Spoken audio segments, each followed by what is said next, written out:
A lotaría de Nadal deixou 300.000 euros na estrada. Vémolo no xornal semanal.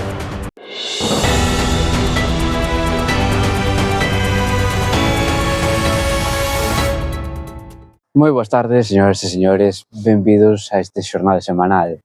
Semana de Nadal e semana de lotaría de Nadal. Unha lotaría que deixou 300.000 euros na estrada, repartidos pola administración número 1. Ademais, estiveron a piques de repartir un quinto premio. E o mesmo luns celebrouse a Gala do Deporte.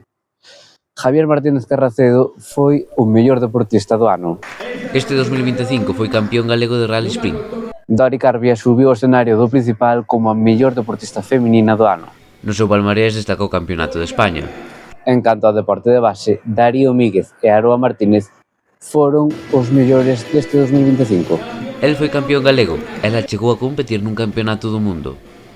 Libertad Morales foi a deportista revelación. Foi campeoa galega e competiu a nivel nacional.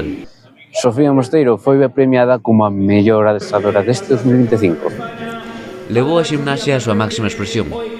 En canto aos clubs, o CNS foi premiado polo seu ascenso á primeira división. No canto dos equipos, foi o Estradense.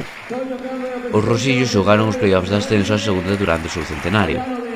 Sometal foi premiado polo seu apoio ao deporte e ademais houve 4 veces de honra. O Sporting polo seu ascenso a primeira, a UD Fútbol Sala Senior feminino por levar 14 tempadas seguidas en competición federada, a Agrupación Deporte Escolar de Base a Estrada polo seu fomento de actividade física, e Manuel Calviño e José Balboa por ter sido os conserxes do Couto Ferreiro durante 28 anos. E tal como se anunciara, Alfonso San Martín foi premiado pola súa traxectoria ligada ao deporte. Leva vencellado ao deporte dende 1964, destacando o seu paso pola directiva do EDM. E lembra en este momento? O Concello vai reformar o albergue de Sabucedo. Así se anunciou na presentación da Rapa das Bestas. Pois ben, o Concello anunciou que en xaneiro van contratar a súa reforma. E a previsión é que durante a Rapa das Bestas as obras xa teñen rematado. A Estrada incorporará un novo axente de policía local. A Estrada celebrou o prefin de ano. E o Nadal deixounos outras dúas noticias.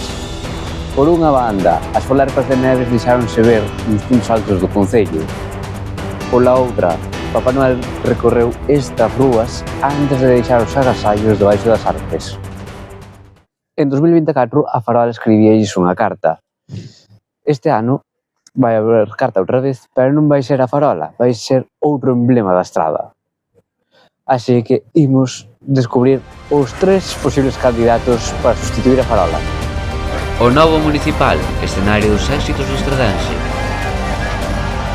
Radio Estrada, emisora que celebra o seu 30º aniversario. O Curro de Sabucedo, escenario cada ano da Rapa das Bestas.